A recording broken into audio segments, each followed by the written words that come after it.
अस्सलामुअलैकुम students, hope so आप सब खैरियत से होंगे। ठीक है, आज हम टॉपिक पढ़े हैं effects of water and dietary fibres. अच्छा बेटा, आपने लास्ट टाइम जो है न्यूट्रिएंट्स यहाँ पर डिस्कस किए, ठीक है, और इन न्यूट्रिएंट्स का हमने रोल पढ़ा, हमारी बॉडी के अंदर क्या रोल होता है। लेकिन इसके अलावा कुछ ऐसी भी हमारी फूड का हिस्सा होते हैं जो न्यूट्रिएंट्स तो नहीं होते, ठीक है, लेकिन वो हमारी बॉडी के लिए बहुत ज़रूरी होते हैं। ठीक है, जैसे कि वाटर की अगर हम सबसे पहले बात करें तो हमारी बॉडी का ये शॉर्ट क्वेश्चन आ सकता है, व्हाट इंपॉर्टेंस ऑफ वाटर।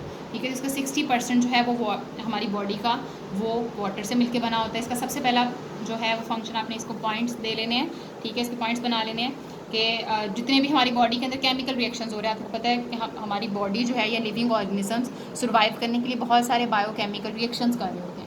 अब उन बायोकेमिकल रिएक्शंस को परफॉर्म करने के लिए उनको एक्वस इन्वायरमेंट की ज़रूरत होती है, तो इस वजह से वहाँ पर भी वाटर का बहुत इंपॉर्टेंट रोल होता है। ठीक है, इसके साथ साथ वाटर जो है, हमने जैसे वाइटामिन पढ़े थे कुछ, ठीक है, कि कुछ ऐसे वाइटामिन होते हैं जो कि सिर्फ और सिर्फ वाटर के अंदर सॉल्युबल होते हैं। ठीक है, कि उनको सेल तक ले जाने के लिए पहले वाटर के अंदर एब्जॉर्ब करवाना होता है, फिर वो सेल के अंदर जो है वो मूव करते हैं। तो उन ऐसे फूड स्टफ के लिए जो है वो वाटर की ज़रूरत होती है। तो इसके साथ साथ जितने भी हमारे बॉडी के अंदर वेस्ट प्रोडक्ट होते हैं उनको एलिमिनेट, जैसे यूरिन फॉर्मेशन जो होती है, ठीक है, यूरिन क्या होता है कि इसमें बॉडी के जितने भी वेस्ट प्रोडक्ट होते हैं उनको बॉडी से बाहर रिलीज आउट किया जाता है, तो इनको भी यूरिन को बनाने के लिए भी वाटर की ज़रूरत होती है। इसके साथ साथ इसका एक और इम्पॉर्टेंट रोल ये होता है, it's maintain our body temperature. ठीक है, अब ये बॉडी टेम्परेचर को किस तरह से मेंटेन करता है कि आपने देखा होगा जब हमें मतलब बहुत ज़्यादा गर्मी लग रही होती है, ठीक है, तो उस टाइम पे क्या होता है कि हमारी बॉडी जो है उसमें स्वेटिंग स्टार्ट हो जाती है, हमें पसीना आना शुरू हो जाता है। ठीक है, तो उसमें भी क्या होता है कि उस वाटर के थ्रू जो है स्वेट जो होता है उसमें एक्चुअली वाटर ही होता है ना, और उसके साथ साथ बहुत सारे साल्ट जो है उसमें एब्जॉर्ब हो गए होते हैं, तो इस तरह से वो मूव करते हैं, बॉडी से बाहर मूव करते हैं और हमारा बॉडी टेम्परेचर जो है वो मेंटेन हो जाता है। इसके साथ साथ अगर हम इसके, ये तो अभी हमने इसके बेनिफिट्स पढ़ लिए, अगर हमारी बॉडी के अंदर वाटर की डेफिशिएंसी हो जाती है तो उस कंडीशन का नाम दिया जाता है डिहाइड्रेशन का, कि समटाइम हमारी बॉडी को डिहाइड्रेशन जो है वो फेस करने को मिलती है जब हम पानी को जितनी उसकी क्वांटिटी चाहिए होती है उतनी क्वांटिटी में इस्तेमाल नहीं करते हैं। डिहाइड्रेशन की वजह से बहुत सारी कार्डियोवैस्कुलर प्रॉब्लम्स होती हैं। कार्डियोवैस्कुलर प्रॉब्लम्स का मतलब होता है हार्ट प्रॉब्लम्स, जी हार्ट डिजीज़ होती हैं। ठीक है, the estimated water requirement of an average adult is 2 litre per day. यहाँ पे उन्होंने क्वांटिटी बताई हुई है कि एक जो मतलब हमारी बॉडी के अंदर जो एवरेज अमाउंट होती है वाटर की वो कितनी होती है, 2 लीटर्स पर डे होती है। और ज़ाहिर है अगर हम बात करें वाटर की तो हम पानी को फ्रेश वाटर जो इस्तेमाल करते हैं उसके थ्रू हम पानी ले सकते हैं। इसके अलावा बहुत सारे जो मिल्क होता है उसके अंदर भी पानी की क्वांटिटी मौजूद होती है, फ्रेश जूस, वेजिटेबल्स, फ्रूट, ठीक है, उसके अंदर भी पानी मौजूद होता है। तो अगर आप इन सब चीज़ों को इस्तेमाल करोगे तो आप वाटर को जो है वो ईज़िली अवेल कर सकते हो। इसके बाद आ जाते हैं डाइटरी फाइबर्स। अच्छा बेटा, डाइटरी फाइबर्स होते हैं ये आप समझ लें हमारी रोज़मर्रा की जो खुराक होती है उसका हिस्सा नहीं होते ये। ठीक है, मतलब हम इसको अपनी खुराक के साथ, जैसे आप ये जो खाते हो ये ओट्स वगैरह, बीन्स, ठीक है, जैसे ज्वार, बाजरा, ठीक है, इस तरह की चीज़ें हम रोज़मर्रा जो है वो रोज़मर्रा की फूड में नहीं ले रहे होते, लेकिन फिर भी ये हमारी बॉडी के अंदर इनका एक बहुत इंपॉर्टेंट रोल होता है। अगर आप इसको लोगे तो आपकी बॉडी जो है इसके ऊपर एक पॉजिटिव इफेक्ट होता है इसका। तो डाइटरी फाइबर्स ज़्यादा रफ़ एज क्या होता है कि जैसे हम एक रफ़ चीज़ को इस्तेमाल करते हैं, बिल्कुल इसी तरह से इसकी बात की हुई है ना, is the part of human food that is indigestible. इसकी सबसे एक इंपॉर्टेंट करेक्टरिस्टिक्स क्या होती है कि ये डाइजेस्टिबल नहीं होती है। अब अगर ये डाइजेस्ट नहीं हो सकती तो फिर ये हमारी बॉडी के अंदर क्या रोल प्ले कर सकती है वो हमने देखना है। It is found only in plant foods and it moves and digested through stomach and small intestine into colon. Colon जो है वो स्मॉल इंटेस्टाइन का पार्ट होता है, सॉरी लार्ज इंटेस्टाइन का पार्ट होता है कॉलन जो है। अब यहाँ पे ने बताया हुआ है कि डाइटरी फाइबर जैसे जो हम लोग फ्रूट वगैरह अक्सर खाते हैं, ठीक है, तो फ्रूट के ऊपर जो छिलके होते हैं जब हम उनको छिलकों समेत खा लेते हैं तो आपने अक्सर ऑब्जर्व किया होगा कि जब हम उनको खाते हैं तो उनके जो छिलके होते हैं फ्रूट के या कुछ वेजिटेबल्स होते हैं उनके बीज जो है वो डाइजेस्ट नहीं होते हमारी बॉडी में, वो एज इट इज़ बॉडी से बाहर रिमूव हो जाते हैं, मतलब वो इनडाइजेस्ट फॉर्म में ही रहते हैं। तो इसमें उन्होंने 2 तरह की टाइप्स बताई हुई, एक होते हैं इनसॉल्युबल डाइटरी फाइबर्स जो बिल्कुल ही उसके अंदर जो है वो इनकी ब्रेकडाउन होती ही नहीं है, दूसरे होते हैं सॉल्युबल डाइटरी फाइबर्स। ठीक है, सबसे पहले insoluble dietary fibres travels quickly through small intestine, ये बगैर इनकी थोड़ी बहुत ब्रेकडाउन हो गई स्मॉल इंटेस्टाइन में से गुजर जाते हैं। ठीक है, इसमें एग्जांपल आ जाती है व्हीट ब्रांड की, सीरियल्स, गंदू वगैरह and skin of many fruit, छिलके जो होते हैं बहुत सारे फ्रूट्स और वेजिटेबल्स के। दूसरी टाइप इसकी आ जाती है सॉल्युबल डाइटरी फाइबर्स। सबसे पहले हमने इनसॉल्युबल डाइटरी फाइबर्स पढ़ा, अब हम पढ़ते हैं सॉल्युबल डाइटरी फाइबर्स। अच्छा अच्छा, सॉल्युबल डाइटरी फाइबर्स इनकी इस वजह से कहा जाता है, डाइजेस्ट ये भी नहीं होते, लेकिन इनकी क्या हो जाती है, ये थोड़ी सी ब्रेक डाउन होती है इनकी, ठीक है। और ब्रेक डाउन होने की वजह से ये एलिमेंट्री कैनाल होते हैं, जितना भी हमारी डाइजेस्टिव ट्रैक होता है, जैसे स्टमक है, स्मॉल इंटेस्टाइन, लार्ज इंटेस्टाइन, ये उसमें से पास आउट जब होते हैं तो इनकी ब्रेक डाउन हो जाती है, जबकि जो इनसॉल्युबल होते हैं उनकी तो ब्रेक डाउन भी नहीं होती, वो जैसे बॉडी के अंदर आते हैं वैसे एज इट इज़ बॉडी से बाहर रिमूव हो जाते हैं, ठीक है। इसमें आ जाते हैं ओट्स, जैसे मैंने अभी आपको बताया, मकई, बाजरा, ठीक है, बैडले, फ्रूट्स और वेजिटेबल्स वगैरह, ठीक है। ये सारे के सारे सॉल्युबल डाइटरी फाइबर्स की जो है वो एग्जांपल है। अच्छा, इसमें डिफरेंस आता है इनसॉल्युबल और सॉल्युबल डाइटरी फाइबर्स में, ठीक है। तो 2 पॉइंट्स तो हमने यहाँ से देख लिए कि इनसॉल्युबल जो है वो बगैर विदाउट एनी ब्रेक डाउन जो है वो बॉडी से बाहर पास आउट हो जाते हैं, जबकि जो सॉल्युबल होते हैं वो जब एलिमेंट्री कैनाल में जाते हैं तो उनकी ब्रेक डाउन होती है। इसके अलावा इनकी एग्जाम्पल्स हैं, इसके अलावा भी आप इनके फंक्शंस में भी इनके डिफरेंस जो है वो फाइंड आउट कर सकते हो। ये इसके फंक्शंस बताए हुए हैं, ठीक है। सबसे पहले हमने इसकी टाइप्स और इसकी डेफिनेशन पढ़ी है, अब हम इसके फंक्शंस जो है वो रीड आउट करते हैं। Fibres prevent and relieve constipation by stimulating the contraction of intestinal muscle. अच्छा, इसका फ़ायदा क्या होता है एक्चुअली, कि जब ये हमारे एलिमेंट्री कैनाल में जाते हैं तो ये खुद तो डाइजेस्ट नहीं होते, लेकिन जो हमारी दूसरी फूड होती है जो कि इसके साथ मौजूद होती है, जैसे अगर आप फ्रूट्स खाते हो तो फ्रूट्स में एक जूसी पोर्शन होता है, एक ऊपर इसका एक छिलका होता है, ठीक है। अब जो ऊपर वाला जो इसका छिलका होता है उसमें तो हजम नहीं होना होता क्योंकि वो डाइटरी फाइबर है, लेकिन उसका फ़ायदा क्या होता है कि जब वो हमारे स्टमक के अंदर जाते हैं तो हमारे स्टमक क्या करते हैं, उस फूड को भी डाइजेस्ट करने की कोशिश करता है। मतलब जो एक तो हमारी जो फूड होती है जो कि डाइजेस्टेबल होती है, लेकिन दूसरे जो डाइटरी फाइबर्स होते हैं जो डाइजेस्टेबल नहीं होते, ये उसको भी डाइजेस्ट करने की कोशिश करता है। अब वो क्या करता है, जब उसको डाइजेस्ट करने की कोशिश करेगा तो स्टमक की जो वॉल्स होती हैं वो बहुत ज़्यादा कॉन्ट्रैक्ट रिलैक्स कर रही होती हैं, क्योंकि उसकी कोशिश होती है कि वो इनको भी डाइजेस्ट करे। लेकिन क्योंकि ये इनसॉल्युबल होते हैं, इस वजह से ये तो डाइजेस्ट नहीं होते, लेकिन उसकी वजह से जो हमारी दूसरी फूड होती है वो और अच्छे से डाइजेस्ट हो जाती है। मतलब जितना उसकी डाइजेशन का जो रोल होता है इसमें अपना रोल प्ले कर रही होती है। तो इस तरह से इसके अंदर क्या होते हैं, it's avoiding the constipation. Constipation क्या होते हैं आपको पता है, कब्ज़ जिसे हम कहते हैं, ठीक है। उससे बहुत हद तक बचा जा सकता है। इसके अलावा अगर हम सॉल्युबल डाइटरी फाइबर्स की बात करें तो soluble dietary fibres it's lowering the blood cholesterol. किस तरह से, ये लिपिड की डाइजेशन अच्छे से कर देती है, जो फैट्स वगैरह होती हैं वो बहुत अच्छे से डाइजेस्ट हो जाती हैं, ठीक है।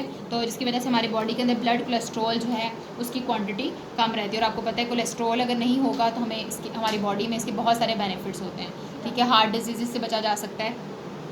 इसके अलावा शुगर लेवल जो है इसको भी ये कम रखता है। तो ये फंक्शन बताया हुआ उन्होंने सॉल्युबल डाइटरी फाइबर्स का। आगे हम बात करते हैं इनसॉल्युबल डाइटरी फाइबर्स की। इनसॉल्युबल डाइटरी फाइबर्स का क्या काम होता है, speed up the movement of carcinogens. अच्छा बेटा, कार्सिनोजेंस क्या होता है, हमारी फूड के अंदर कुछ ऐसे केमिकल्स होते हैं जो कि कैंसर कॉज कर सकते हैं, ठीक है। तो ये इनसॉल्युबल डाइटरी फाइबर्स क्या करते हैं, जो कैंसर कॉजिंग एजेंट्स होते हैं इनको बॉडी से बाहर रिमूव करवा देते हैं। अच्छा, ये जो साइड बॉक्स है यहाँ पर उन्होंने ये भी आपने करना, ये एग्जांपल है उसकी डाइटरी फाइबर्स की, कि फाइबर्स कुछ सप्लीमेंट्स होते हैं जैसे इसबगोल वगैरह, ठीक है, अक्सर डॉक्टर रिकमेंड करते हैं, ठीक है। इसका क्या काम होता है, it's use only with the physician recommendations taken properly. The supplements में हेल्प इन कॉन्स्टिपेशन, ठीक है, कॉन्स्टिपेशन या ब्लड कोलेस्ट्रॉल को लेवल को कम करने के लिए ये बहुत ही हेल्पफुल होते हैं, ठीक है। तो होप सो कि आपको डाइटरी फाइबर्स की समझ आ गई होगी। ये एज अ लॉन्ग क्वेश्चन और इसमें से मैंने कुछ short question, difference between soluble and insoluble dietary fibres, defined dietary fibres and functions of dietary fibres, ठीक है, या इनके फंक्शंस अलग अलग भी आ सकते हैं। इसके अलावा ऊपर वाले टॉपिक में हमने इंपॉर्टेंस ऑफ वाटर, मतलब उसके फंक्शंस ऑफ वाटर पढ़े हैं और साथ में उसके इफेक्ट भी पढ़े हैं कि अगर डेफिशिएंसी हो जाती है तो। अच्छा, नेक्स्ट टॉपिक है, इसमें आपने सबसे पहले करनी है बैलेंस डाइट। अच्छा, डाइट क्या होती है, जो आपकी खुराक होती है, खुराक के अंदर जितने भी न्यूट्रिएंट्स होते हैं उसका सारा हिस्सा जो है वो डाइट पे मुश्तमिल होता है, ठीक है। बैलेंस डाइट जो होती है इसकी डेफिनेशन है, बैलेंस डाइट में भी defined as the one which contain all the essential nutrients in correct proportion. एक तो सारे बैलेंस डाइट के अंदर एक तो न्यूट्रिएंट्स जो है वो सारे के सारे होने चाहिए जितने आपको चाहिए आपकी बॉडी को। दूसरा, बैलेंस डाइट के अंदर क्वांटिटी उसकी प्रॉपर होनी चाहिए। करेक्ट प्रोपोर्शन का मतलब पता है, इसकी क्वांटिटी प्रॉपर होती है, यहाँ से लेकर यहाँ तक आपने इसकी डेफिनेशन करनी है। For the normal growth and development of the body, a balance diet is related to one's age, gender and activity. लेकिन बैलेंस डाइट का अब हम कोई स्टैंडर्ड नहीं रख सकते हैं कि हम फिक्स कर दें कि भाई ये एक बैलेंस डाइट है, नहीं, ऐसा नहीं हो सकता, क्योंकि बैलेंस डाइट वेरी करती है। बच्चों के लिए और होती है बैलेंस डाइट, बड़ों के लिए और होती है, ठीक है। इसके अलावा आप क्या काम कर रहे हो, आप थोड़ा काम करते हो, आप ज़्यादा काम करते हो, आपकी क्या एक्टिविटी है, ठीक है, उस हवाले से आपकी बैलेंस डाइट जो है वो फिक्स की जाती हैं। तो बैलेंस डाइट का कोई स्टैंडर्ड नहीं होता, ठीक है। ये आपकी एज, जेंडर का क्या मतलब, फीमेल की बैलेंस डाइट का लेवल और होगा, मेल्स की जो मतलब उसका जो डाइट लेवल होता है वो और होता है बैलेंस डाइट का। ये हम आगे नेक्स्ट डिस्कस करते हैं। ये टेबल आपने अच्छी तरह से करना है। इसमें जो इन्होंने बताई हुई क्वांटिटी, जैसे अगर हम ब्रेड की बात करें, ये तो इसके अंदर 52% क्या होते हैं, कार्बोहाइड्रेट्स होते हैं। मतलब अगर आप रोटी खाते हो तो आप उसमें 52% कार्बोहाइड्रेट्स ले रहे हो, 3% लिपिड्स ले रहे हो और 9% आप उसमें प्रोटीन यूज़ कर रहे हो। इस तरह से राइस हैं, potato, Apple, eggs, milk, butter और चिकन। यहाँ पर उन्होंने कुछ फूड बताएंगे आपको बताने के लिए कि उनके अंदर इतने इतने प्रोपोर्शन में ये क्वान्टिटी जो है वो हो सकती हैं। तो जब आप एक कोई भी आप फूड लेते हो तो उसके अंदर आप एक्चुअली एक से ज़्यादा न्यूट्रिएंट्स इस्तेमाल कर रहे होते हो। इसके अलावा ये एक लॉन्ग क्वेश्चन है, ये भी आपने अच्छी तरह से याद करना है। सबसे पहले relation of balance diet with age, gender and activity, कि किस तरह से बैलेंस डाइट जो है वो एज को क्यों इफेक्ट करती है, जेंडर और एक्टिविटी के साथ किस तरह से डिपेंड करती है। सबसे पहले आपने एज के हवाले से इसकी बात करनी है। ये पहला ग्राफ उन्होंने इस हवाले से बताया हुआ है, ठीक है, कि relation of balance diet with age. During growth period of the body there is higher metabolic rate in the body cells. जब आप ग्रोइंग पीरियड में होते हैं, जैसे बच्चा जब अभी ग्रो कर रहा होता है, मतलब आपकी 15 to 16 या 18 ईयर्स तक जो है वो बच्चे ज़्यादा ग्रो करते हैं, ठीक है। तो ये आपका क्या होता है, ग्रोइंग पीरियड होता है। इस दौरान में आपको फूड जो है वो ज़्यादा क्वांटिटी में चाहिए होती है। क्यों? क्योंकि आपकी बॉडी के अंदर ऐसी प्रोटीन्स बन रही होती हैं जो कि ग्रोथ के लिए चाहिए होती हैं, हार्मोन्स बन रहे होते हैं, उस टाइम पे आपको कुछ वाइटामिन की भी ज़रूरत होती है। तो ये ऐसे न्यूट्रिएंट्स होते हैं जो आपको ग्रोइंग पीरियड में ज़्यादा चाहिए होते हैं, ठीक है, क्योंकि ग्रोइंग पीरियड में सेल जो है वो ज़्यादा काम कर रहे होते हैं। तो इस वजह से वहाँ पर बैलेंस डाइट का लेवल और होगा। So body needs a balance diet that contain more energy. हमें ऐसी बैलेंस डाइट बनानी होती है जिसमें ज़्यादा से ज़्यादा एनर्जी को गेन किया जा सके। इसके अलावा जो अडल्ट की अगर हम बात करें तो उनको प्रोटीन कम चाहिए होती हैं। इसके अलावा growing boy girl need more protein पर किलोग्राम, जबकि जो कोई बच्चा ग्रो कर रहा है तो उसको ज़्यादा जो है वो एनर्जी की ज़रूरत होती है। इसी तरह से अगर हम बच्चों की बात करें तो बच्चों को कैल्शियम और आयरन जो है, जैसे देखो यहाँ पर उन्होंने एग्जाम्पल दी है कि जो बच्चे होते हैं उनको कैल्शियम और आयरन ज़्यादा चाहिए होता है एज़ कम्पेयर टू बड़ों के। क्यों होता है? क्योंकि ये जो न्यूट्रिएंट्स होते हैं ये बोन्स के लिए बहुत इंपॉर्टेंट होते हैं, ठीक है। जो ग्रोइंग बोन्स होती हैं उनके लिए कैल्शियम, और इस तरह से जो ब्लड सेल्स होते हैं उनको बनाने के लिए आयरन की ज़रूरत होती है। तो ये इस वजह से जो है वो बच्चों में ये ज़्यादा होता है। इसके अलावा अगर हम बात करें जेंडर की, तो जेंडर की भी हर डिफरेंट होती है, हर किसी की बैलेंस डाइट का थोड़ा डिफरेंस होता है। जैसे अगर हम वुमेंस की बात करें तो वुमेंस के अंदर मेटाबॉलिक रेट कम होता है एज़ कम्पेयर टू मैन के, क्योंकि जो मैन होते हैं वो ज़्यादा स्ट्रॉन्ग होते हैं एज़ कम्पेयर टू वुमेन के, ठीक है। तो इस वजह से बेशक एज उनकी सेम है, वेट सेम है, लेकिन फिर भी जो मैन होते हैं उनको थोड़ी ज़्यादा एनर्जी चाहिए होती है एज़ कम्पेयर टू वुमेन के, ठीक है। So man need a balance diet that provide comparatively more energy as compare to women. ये हमने बात करी जेंडर के हवाले से, ठीक है। अब हम बात करते हैं एक्टिविटी के हवाले से। Different people have different lifestyle and varied nature of work. हर किसी का अपना लाइफ स्टाइल, कुछ बड़े वीआईपी लोग होते हैं, मतलब खाते रहते हैं ज़्यादा, ठीक है, काम कुछ नहीं करते। कुछ लोग होते हैं जो खाते बहुत कम है लेकिन काम बहुत ज़्यादा करते हैं। तो ये दोनों कंडीशंस ठीक नहीं है, बल्कि कौन सी कंडीशन अच्छी है कि अगर आप ज़्यादा काम नहीं कर रहे हो, इट्स मीन आपको ज़्यादा एनर्जी नहीं चाहिए, तो आपकी बैलेंस डाइट में ऐसी फूड होनी चाहिए जिसके अंदर कम एनर्जी हो। जबकि अगर आप काम बहुत ज़्यादा कर रहे हो, इसका मतलब आपको बहुत ज़्यादा एनर्जी की ज़रूरत है, तो आपको ऐसी बैलेंस डाइट लेनी चाहिए जिसके अंदर एनर्जी जो है उसकी क्वांटिटी ज़्यादा हो। तो इस तरह से जो एक्टिविटी लेवल है, अब मैंने sedentary habit does not required. Sedentary होता है जो बड़े ऐश के साथ रह रहे थे, जैसे कि आप लोग भी कह सकते हो, ठीक है, कि बस पढ़ना और सोना, बल्कि सोना ज़्यादा होता है और खाना जो उससे भी ज़्यादा होता है, ठीक है। पढ़ाई का तो चलो नामो निशान ही होता है बीच में। तो इस तरह से मतलब आपकी एक्टिविटी जो है वो बहुत ज़्यादा इफेक्ट कर रही होती है आपकी बैलेंस डाइट को। तो हर एक का बैलेंस डाइट का लेवल डिफरेंट होता है, वो हमने देख लिया है एज, जेंडर और एक्टिविटी के हवाले से। अच्छा बेटा, ये नीचे एक टेबल दिया हुआ है, ठीक है, ये टेबल सिर्फ एक एक्टिविटी के लिए है। तो आपने इसको सिर्फ किस तरह से देख लेना है कि आपने सबसे पहले चेक करना आपका जेंडर क्या है। कि उन्होंने थोड़ा सा एक टेबल सेट किया है कि कौन से जो है एज या कौन से बच्चे के लिए, किस एज के बच्चे के लिए जो है ये वाली बैलेंस डाइट होनी चाहिए। तो ये सबसे पहले बताया हुआ जेंडर, कि आप चाइल्ड हो, फीमेल हो या मेल हो। जैसे अगर आप फीमेल को सिलेक्ट करते हो, आप दूसरा आपने सेलेक्ट करना आप कितने साल के हो, ठीक है, 4 से 8 साल, 9 से 13, 14 से 18। अगर हम 14 से 18 को देखें, ठीक है, फिर आपने देखना है कि आपका एक्टिविटी लेवल क्या है, सेडेंटरी है, मॉडरेट है या एक्टिव है। मतलब आप बड़े ही कोई वीआईपी बंदे हो कि सारा सारा दिन बस खाना और सोना एक यही काम है।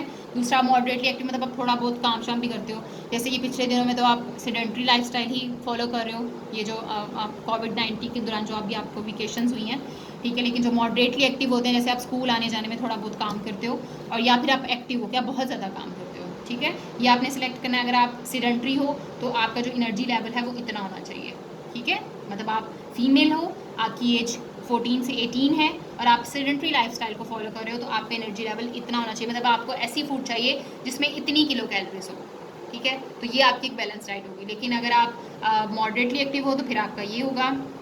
लेकिन अगर आप बहुत ज़्यादा एक्टिव हो, आपकी मतलब एज फीमेल ही हो, एज आपकी ये है, लेकिन आप बहुत ज़्यादा एक्टिव हो, ठीक है, तो फिर आपका जो किलो कैलोरी लेवल है वो डिफरेंट। ये देखो, अब 1800, 200, 2400 हर एक का डिफरेंट है। ये डिपेंड करता है आपकी एक्टिविटी लेवल, आपकी एज पे, आपके जेंडर पे, ठीक है। तो इस तरह से जो बैलेंस डाइट है ये बहुत ज़्यादा रिलेट करिए। इंशाल्लाह नेक्स्ट टॉपिक हम पढ़ेंगे मैल न्यूट्रिशन के हवाले से। होप सो आप सबको समझ आ गई होगी। बेटा आपने इसको अच्छी तरह से लर्न करना है, क्योंकि ये आपका फर्स्ट टर्म का सिलेबस है। जब ये चैप्टर कंप्लीट हो जाएगा उसके बाद इंशाल्लाह आप लोगों के कुछ टेस्ट होंगे, ठीक है। और उसके बाद फिर जब आप लोग स्कूल वापस आओगे तो इसकी रिवीजन के बाद आपका फर्स्ट टर्म के सिलेबस में ये तीनों चैप्टर्स इंक्लूड होंगे जो कि आपने इन वेकेशंस के दौरान पढ़े हैं, ठीक है। तो बेटा आपने अपने लेक्चर्स रेगुलरली काइंडली सारे बच्चे, क्योंकि सारे बच्चे जो हैं वो लेक्चर्स प्रॉपरली अटेंड नहीं कर रहे हैं। जब आप समझोगे नहीं किसी चीज़ को तो आप उसको अच्छे से याद नहीं कर पाओगे। तो आपके पास टाइम भी है, ठीक है, आपको टीचर्स पढ़ा भी रहे हैं, काइंडली लेक्चर्स को देखें, समझें और फिर उसको याद भी करें, अपनी प्रॉपर रूटीन सेट करें, ठीक है। होप्स हो कि आप सबको समझ आ रही हो कि अपना बहुत सारा ख्याल रखिएगा। अल्लाह हाफिज़, इंशाल्लाह नेक्स्ट लेक्चर में मिलते हैं।